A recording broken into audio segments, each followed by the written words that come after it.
the lore and Vicky's got the fight.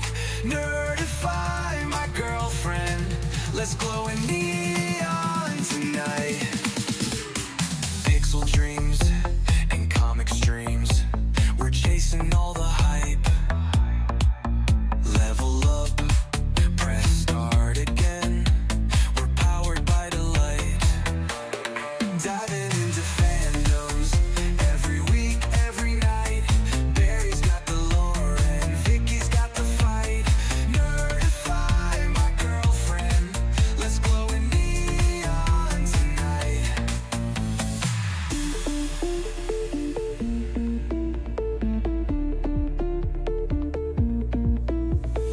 Pixel dreams and comic streams.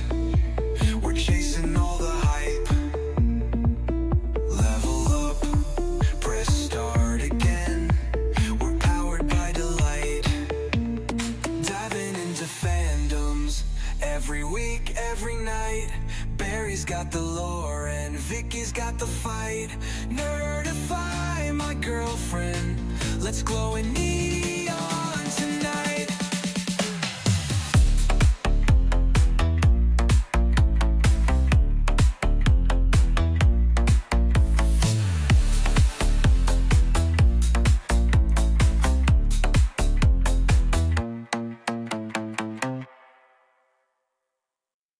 Hey there, and welcome to Nerdify My Girlfriend, the podcast where my boyfriend acts as my guide through the nerd universe. In this episode, we'll be covering the first chronological episode of The Clone Wars, which is Season 2, Episode 16, Cat and Mouse. So, I'm Barry. I'm the other host. This is only our second recording, guys, so give us a little leeway here. There's something I want to ask Vicky before we get into the actual episode. What's your favorite lightsaber color and why? Are you being serious right now? I thought we were going to talk about Stickly. This is in my notes. Really? Honestly, I don't know what they mean. I know they mean something. I know each color means a different kind of Jedi. I like the purple one because it's different and because I like purple. But honestly, I don't know which one would suit me based on my Jedi path if I were to have one. All right, we're just going to give you a little story before we get into the episode. And that was that Barry's love for fantasy is one of the things that originally attracted me to him. We hadn't even met yet. We were just talking online. And I mentioned, as I often do, to people that grew up when I grew up, Stickly. And if you don't know who Stickly is, he was a Nickelodeon host. And he would pick what cartoon we were going to watch. They would put him on a pie chart and they would spin him. And he would pick what we were going to watch. And he also had a backstory and you could write to him. And he found his long lost brother and nobody remembers him. But Barry remembered him. And so we connected on that level. And I was very impressed with his obscure knowledge. So that kind of set him apart from other possible boyfriends I had talked to. I was very impressed that he knew who Stickly was. And then that led us to talk about David the Gnome, which nobody remembers either. But Barry remembered David the Gnome. And I absolutely love David the Gnome. To this day, I look for gnome statuettes so that I can paint them to look like David the Gnome. Between Stickly and David the Gnome, those two fandoms kind of led Barry and I to be interested in each other and to talk more. So we can thank Stickly and David the Gnome as kind of matchmakers for us. Anyway, let's get into the episode here. I started with a quote. There's a quote at the beginning of every episode. What we're going to do is I took notes during the episode. I'm going to ask questions.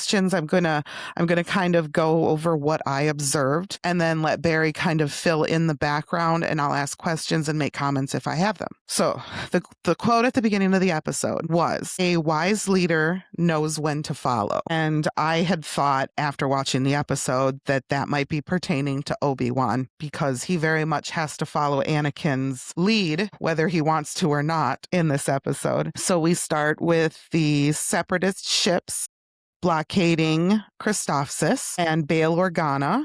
is there. He's leading a relief effort and he's trapped. And the Republic task force under the command of Anakin Skywalker has been sent to break the impasse as Organa and the people of Christophsis are out of food, water, and munitions. So Anakin has gone on first for some reason, and Obi-Wan arrives after him, and Anakin has already engaged the separatist blockade, the separatist troops, or the separatist ships. Even though Obi-Wan told him not to, Obi-Wan arrives. Okay, so I want to talk about how, first of all, this is his first mission. And like you mentioned, we talked a lot about this. He was off mic, me and her. So I just want to, go over the fact that, Anakin is very headstrong. And, he always believes that he knows best and always goes against Obi-Wan Kenobi. And so there were some things that she mentioned to me, like his brain isn't fully developed. I had said that this is right after the episode 2 movie. So we have Anakin, 18 years old, just married Padme. His mom died fairly recently, and he's feeling pretty invincible. He's 18 years old. Your brain fully develops at 25. They have given him control and charge of a lot of clone troopers, and he's feeling pretty invincible. He's pretty rash in his decision making, and he very much wants to prove himself, and he is very impulsive. I will say, when you want to try to prove yourself, it tends to turn out worst because you're so concentrated on trying to prove yourself and make yourself look better that you're not really thinking of all the actions and everything that's going on around you. That's basically where this is going. We had also discussed that Anakin is in a hurry to defeat everybody so that he can get back to Coruscant and Padme, and they can spend time as a married couple. Yes. Yeah, I'll just put it that way. She's trying to be G, everybody. Well, what we actually said is he wants to go try to make a Luke. So Yeah. So Obi-Wan asks Anakin to withdraw because he brought a new toy that could give them an advantage. And Anakin begrudgingly does. He says he'll cover his ships, his troops, as they retreat behind the moon of Christophsis. So then we're introduced to an admiral, the admiral of the Separatists, and he's a giant spider. And he does not chase them, and he orders the cannons reset to full charge in case they attack again. Okay, I want to say something there. Admiral Trench is a male. His race is called Hark. H-A-R-C-K. H-A-R-C-K. I need to see that written out. H-A-R-C-K. Yeah, I need to see that written out to figure out how to pronounce that. There you go. I would say it's just Hark. Hark, yes. So he's a member of the Hark race. And I thought it was kind of funny because his name is Trench and he's a tarantula. So he's like a tarantula. That's how I remembered his name. In StarWars.com, it says he's tarantula-looking bipedal alien. Bipedal, yeah, which means he walks on 2 legs. Right, which serves as one of the separatists and the main admirals during the Clone Wars. Mm-hmm. Yeah. He's a naval commander, apparently. Well, yeah. When you are in charge of ships, be they ships on the sea or ships in the sky, you are an admiral. Yeah, so that's the information I got on him. Go ahead. Continue. Okay. This is also, I was excited, the first time we see the basic battle droid speak in the Clone Wars chronologically. Of course, he says, Roger, Roger. Roger, Roger. Roger, Roger. Ooh. I like to do the battle droids' voices because I find them hilarious. She does a really good Wookiee, too, actually. I do, but I don't think I'm going to do that tonight. Do you really want me to do that tonight? No, I'm just telling them. Maybe when there's a Wookiee in the episode, I'll do my Wookiee because... Yeah. Yeah, I just want to give them something to look forward to. Right. I need a wind up to get into the Wookiee mode. Right. So Anakin joins Obi-Wan on his ship. He takes his little ship over to Obi-Wan's big ship. And this is where we saw Obi-Wan over the comm, but we get to see his swaggerness himself on the ship. And he's so proud of the new toy that he's brought. And he's, dripping with sarcasm and swagger. And he's all like, well, if you were any closer, you'd be on top of it or whatever. You'd run into it, he says. Actually, he says you would kiss it. Kiss it. That's what he says. Of course he does. Of course he does. Obi-Wan motherfucking Kenobi, ladies and gentlemen. Beard so epic to rival George Lucas himself. I just love it. Yeah.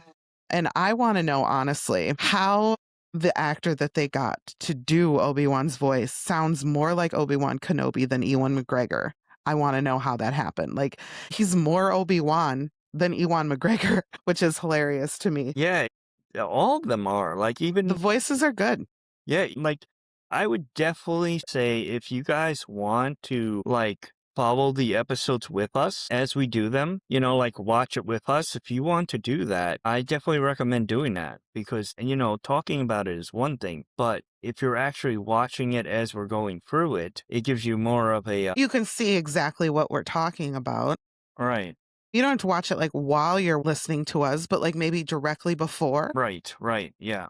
And then you can kind of see what we're talking about. We'll kind of be like the Talking Dead of the Clone Wars. It's really funny. I mean, I'm very excited. Like, I've watched this before, before I met her, Vicky. Vicky, Her. my name is Vicky. Her. Yeah, I watched it before, and then it was funny when I watched it with her because I started remembering things that I saw before. So I was able to kind of, put it together. And it's fun to we tried taking notes separately on this episode, and it didn't work. Like, we needed to take notes together and kind of talk about what we were going to talk about in the episode. It just worked better that way. Like, it was like pre-banter. It was like kind of like it's going to be part of our process getting ready is that we have to watch the episode together when we're taking our notes. Believe it or not, watching the episode is a lot easier than writing notes. Which sure is. Oh my goodness. It takes so much longer to take notes during the episode. It does because you're constantly pausing and you're looking at what did that person say? How did they say that? Figuring out how to describe and paraphrase what's going on. Yeah. Right. So it takes time. It really does. But, we do it for you guys because we want you nerds to, enjoy it. And, I mean, I cannot say enough how much I have a great girlfriend. And I was lucky enough to have one that has such a great voice that can get on here with me and make things funny and interesting and That's our hope. and intriguing. I think it is. But, that's just me. You guys judge for yourself. Thanks. No pressure. So Obi-Wan shows Anakin the new stealth ship, which looks like a pointed dildo, honestly, or maybe a drill. Like, it's long and narrow with a conical point at the end, is what I'm saying. And Anakin immediately wants to take the untested ship on the offensive and attack the Separatists from behind. And Obi-Wan says, no, I want you to use it to run a mercy mission to the planet's surface. And Anakin, who I sometimes call Wanakin, immediately whines about being a delivery boy and reasserts that he can use the stealth ship to take down the entire blockade by himself. This is literally 5 minutes into the first chronological episode of the Clone Wars. Anakin Skywalker wants to take down the whole Separatist fleet by himself in the stealth ship. Yeah, so he's feeling pretty confident about himself. He's got that teenager energy, Like, I can take on anything, and I don't have to listen to my master, Just full of metachlorons, and testosterone, just all of it. Yeah, he's, very cocky. Yes. Very cocky, he is, and it's fun to see him like this. You kind of saw this with him in the movies, but, he did I think he did a really good job on emphasizing the way Anakin was, and there was a lot of different things that, it was really hard to place Anakin to begin with. It was, if you ever looked at the behind the scenes, it's a lot of how do I play this character? What do I do with him? But I think these Clone Wars actually show how great, they get Anakin. They get the way he is and how he does things. And it's just a joy to watch it. So I hope all you nerds are enjoying this as much as we are. Anakin really seemed to have found his place as a general in the Clone Wars. He wanted to be important. He wanted to save people. He wanted to show that he was the best.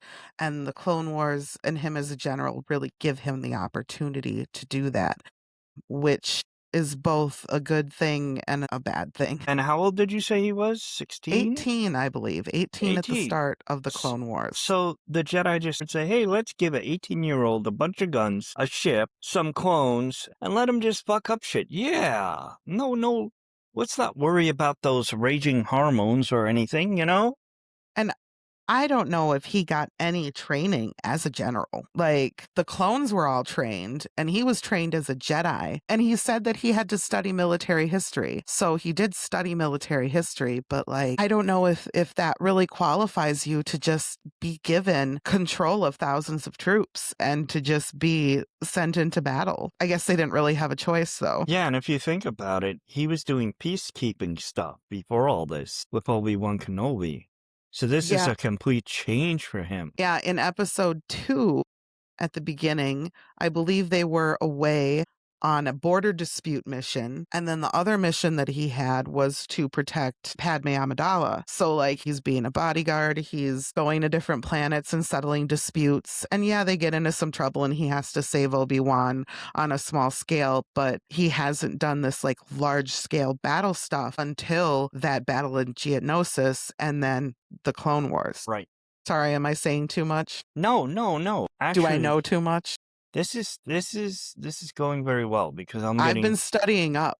No, it's good because I've been able to talk as well. Like we're kind of going back and forth, and like I said, this is only our second episode, so we're kind of trying to get the range of each other. You know what I'm saying? Like this is Get a feel for each other. right, kind of and see who's gonna talk, how we're gonna set things up. So this is good. I like this. So Yes. So then Obi-Wan says, Anakin, bro, slow down and do what I tell you. I'm the master. You're the Padawan. Slow your roll. Chill out. It's more important to save lives than destroy ships. He's like, basically, like, quit your showboating and do this because it needs to be done. And it's important to get these people these supplies. And you have a stealth ship, so it's perfect.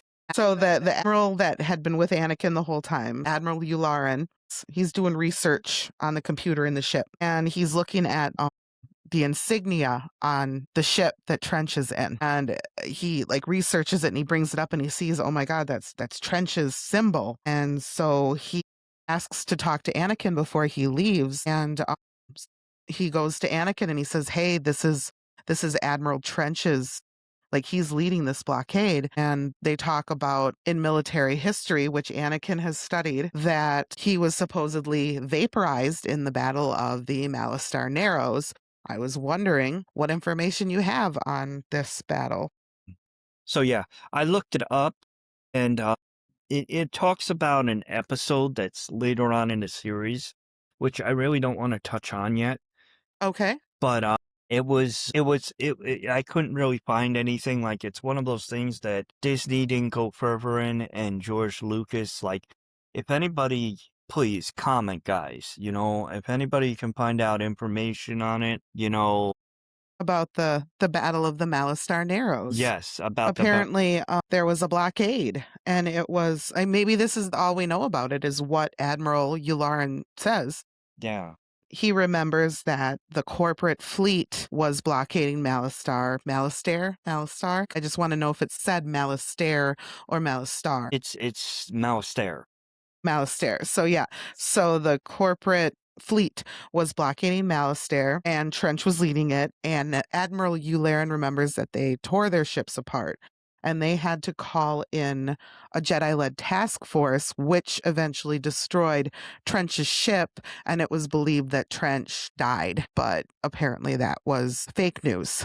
So Admiral Yularen believes that they will have to engage with Trench again whether they want to or not, because he'll come for them. And so he's volunteered to go as a consultant with Anakin since he's familiar with Trench's tactics. And then, I'm so excited, we get to meet and hear named our very first clone. So CT 1284. clone trooper 1284. His name is Spark. Love Spark. And he joined the leader of the team, the clone leader of the team, which I believe is Rex. Our boy Rex. Our boy Rex. To round out the stealth ship team. He is a rookie replacing a man that they already lost. Yeah, so let's mention that not only is Anakin cocky, but he also lost some clones too. Like his people, he lost some. So, that's not good. Yeah, like right away, we're barely into the first battle and they're down clones. And we kind of gone back and forth because some of the Jedi believe that the clones are expendable, and then some really get to know them and don't like losing their troops. So, moving on, Anakin flies really close to Trench's ship in an untested stealth ship. So he tests it real good. So they fly really close to Trench's ship, and obviously they don't see them. Trench grows impatient and orders hyena bombers to attack Organa on the surface and draw out the federal force from behind the moon. So the bombers head towards the planet and Anakin in the stealth ship. And they don't know if they can see him or not. So the clones and Yularen are kind of like freaking out a little bit. And Anakin's like, it's cool. No, he doesn't say that, but like, he's not worried. And he is told that they would have to decloak to fire on the bombers, which bothered me. They're in a stealth ship that can't defend itself or go on the offensive unless they decloak. Most of you nerds will find out, I think it's Birds of Prey in Star Trek, which a lot of nerds don't like switching Star Trek with Star Wars. But that's where they found out how to unstealth and shoot things, shoot things at the same time. Shoot things while they were in stealth mode? While they were in stealth mode, yes. Which still gave their position away, but... Right, but apparently this universe hasn't figured that out yet at the moment, so... Right. Which, is important for the episode, so still, I was just like, what? What kind of stealth ship is that? Who invented that? Come on, man, figure your life out. Yeah. So the bombers fly past Anakin.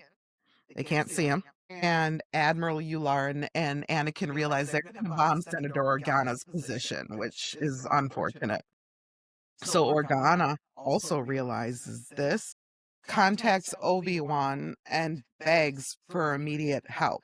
And he says, which I love this, "Help us, General Kenobi. You're our only hope." Where have we heard this before?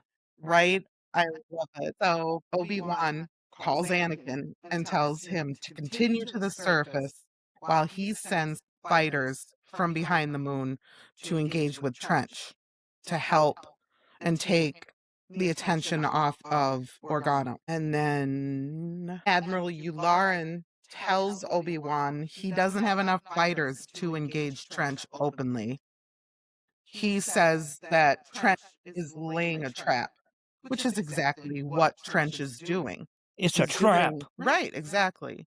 He's doing it to draw out the federal forces from behind the moon. That's why he sent the hyena bombers. So his plan is working, but Yularen knows that that's his plan. And so he stops it, kind of. Well, he kind of talks Anakin into stopping it. So Anakin agrees with Yularen that they don't have enough troops to face Trench head on.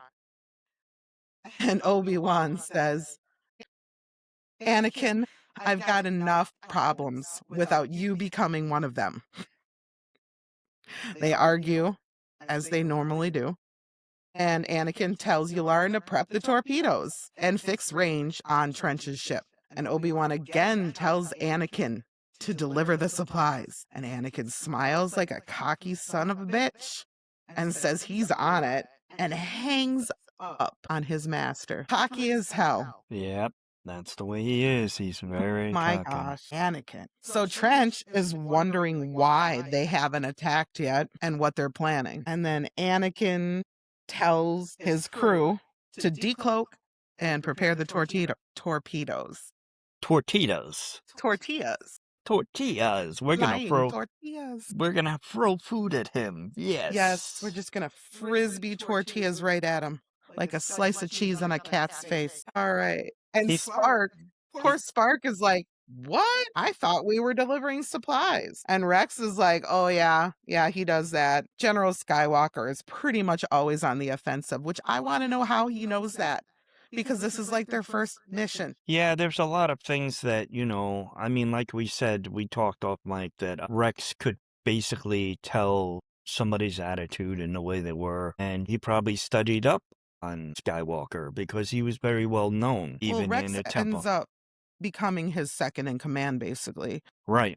And there's a reason for that. I guess Rex is like very observant and loyal to Anakin, and we're already seeing that in Cat and Mouse. Right. So the Admiral, Yularen, says the torpedoes might not be enough. And Anakin says he wants to draw Trench's attention away from the people on the planet. And as he puts it, introduce themselves. So he's kind of wanting to like taunt him and say, look over here. Don't look over there. I'm here. Yeah. Pay no attention to the people behind the curtain.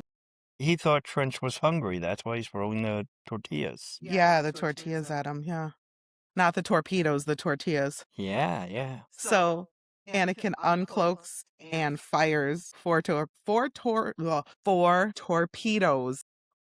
You would have said tortillas again. I Four would've lost it. tortillas. It's easier to say than four torpedoes. Try it. Four tortillas is a lot easier to say.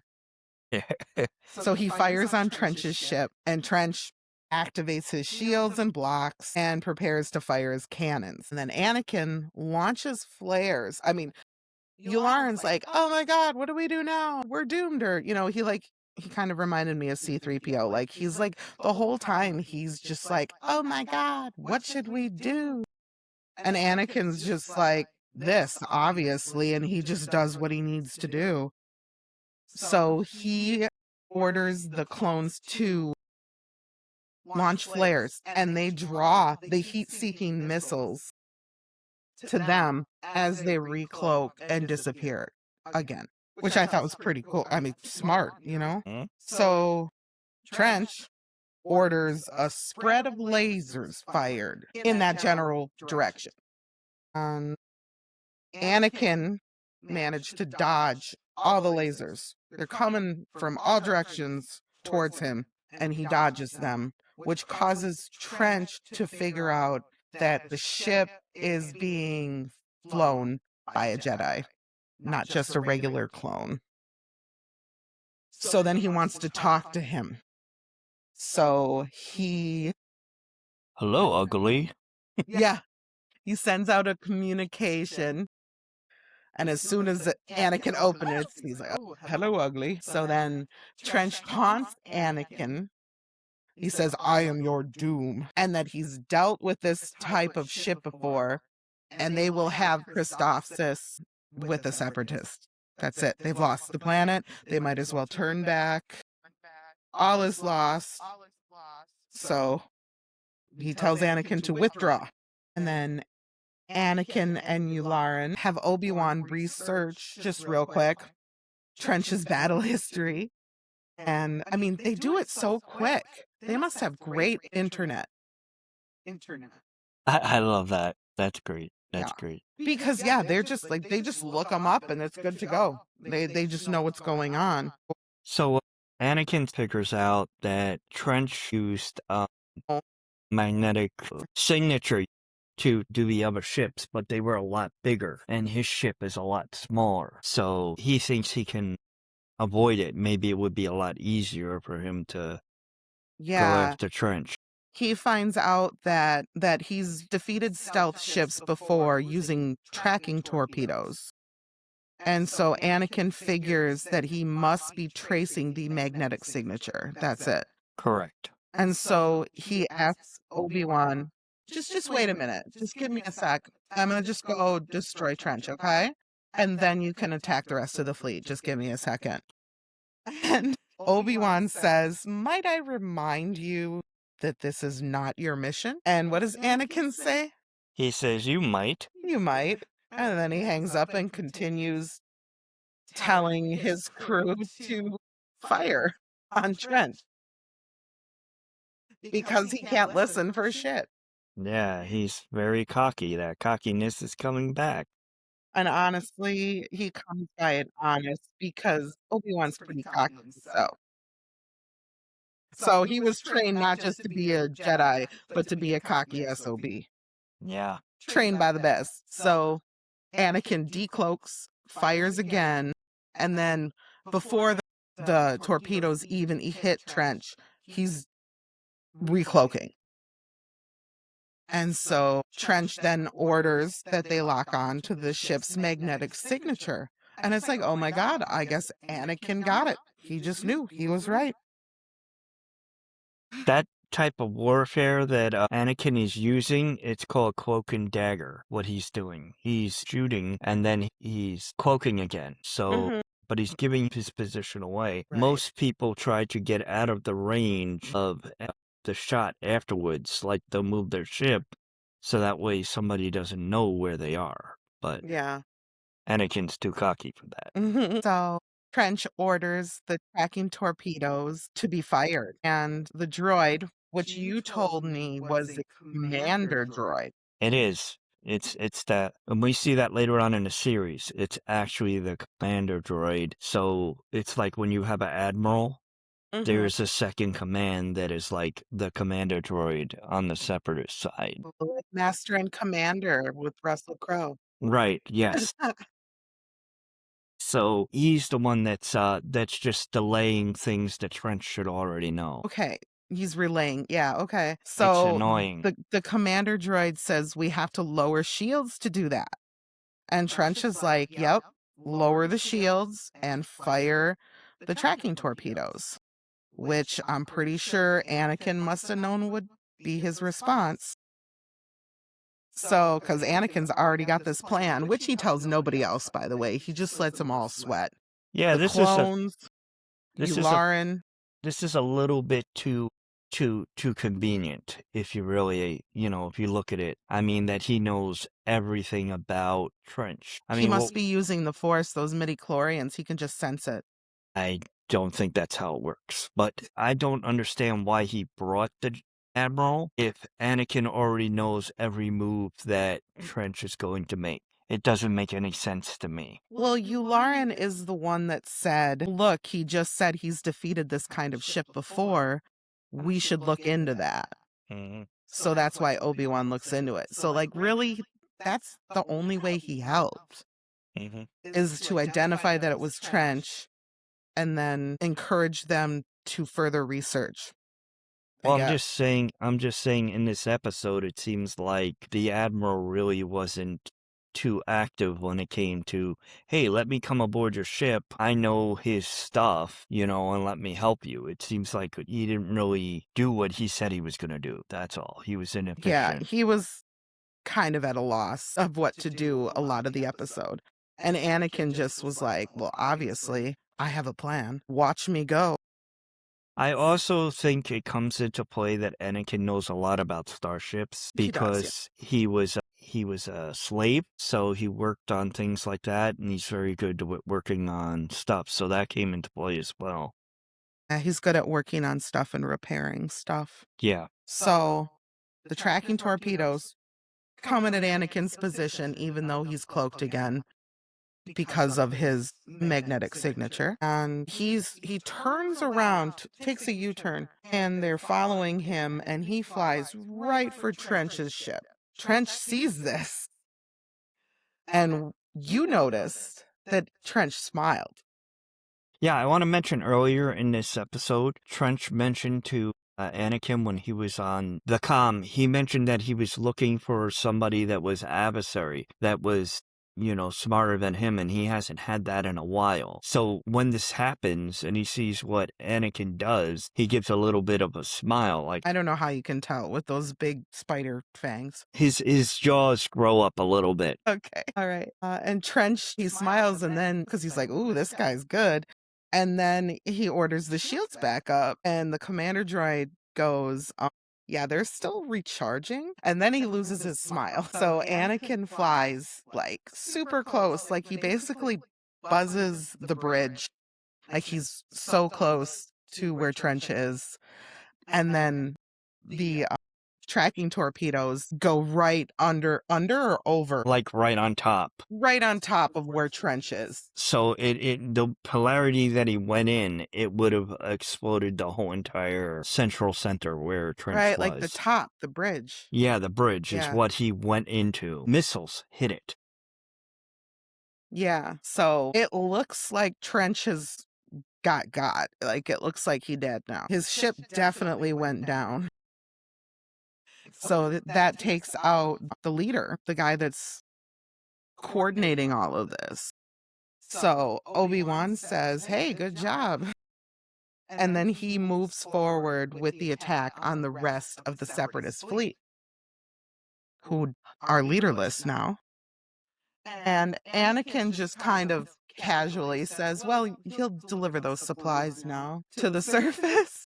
Yeah, it's hilarious. It really is. And then what's even more funny is if anybody has seen, I don't know how far people are ahead in Cold Wars, but anytime, not only did Anakin take out like the Admiral, but he also took out the commander bot. Like The commander droid? yeah, the commander droid as well. But So aren't there like a bunch of commander droids? no, there was only one for this mission that was with the Admiral. So yeah, so like they don't have a leader, they don't have the second in command, Right, and they right. don't have the admiral. Yeah. So they're probably just like, oh my God, Jedi, or whatever. Look, You know? get it. Yeah, like, what do we do? Yeah, they have no idea. I'm not in charge, he's in charge. Right? I guess I'm in charge now. Yeah. So then Bale's there and he says, thank you. You've saved a lot of lives today. And Rex officially welcomes Spark to the crew. And Yularen has his discussion with Anakin. He says he's surprised at the reckless nature of Anakin's tactics, but he can't argue with the results. Tactics. You said technics. Oh, I'm sorry. So he's surprised at the reckless nature of Anakin's tactics, but can't argue with the results. And Anakin says, you'll find I do things differently from time to time. Swagger, swagger, swagger, And Yularen says, oh yeah, the Chancellor mentioned that, and he meant it as the highest compliment. And we get to see a little foreshadowing of the relationship between the Chancellor and Anakin. Yeah, kind of like the grooming. Yeah. Yeah. That ends the episode. So that was Cat and Mouse. I should have this locked and loaded. What our next episode's going to be here. Oh boy. Okay, so it's going to be episode 116. So that would be season 1, episode 16, which is called Hidden Enemy. So our lives are going to be all about Hidden Enemy for the next week. They were just all about Cat and Mouse. Now they're going to be all about Hidden Enemy. And so we're excited to dive into that episode and just do the same thing and talk about everything that happened and what it means. And you can edit it out. So I just want to say this episode was done at 7/1/2026. Yep, July 1st. It is actually at 10:37 p.m., so this is fun time for us, actually. I would like for you guys to check out our Facebook as well as our Patreon. Like and share always. Please give us some comments. Like, I'm not going to know everything, So if you guys have something or you say, hey, he missed that there, or, we're not going to be perfect, We're going to try to get it as complete as we possibly can for you guys. So if there's anything that we missed, if you have any comments whatsoever, you can always go to Spotify and can give us a like, a comment, share, all that good stuff. But, I want to thank you for listening to this episode, and I look forward to doing a second episode for you guys, as well as Vicki. Is there anything else you want to add? Technically, it'll be our third episode with our introductory episode. We are Nerdify My Girlfriend on TikTok, Facebook, and Instagram. Correct. You can still see the episodes on Patreon, like the free episodes. You can still hear it. Okay. So if you don't have like Spotify, you can always just go to Patreon and see it. We're on Apple Podcasts. We're also on Amazon Music. So we're really out there and trying to get more people. All So, right. yep. And I think that concludes this episode. Thank you, everybody, for listening. And I hope you have a great night. Yeah, we'll see you next week. Be sure to level up. Yes, level up. Yes. Bye. Bye.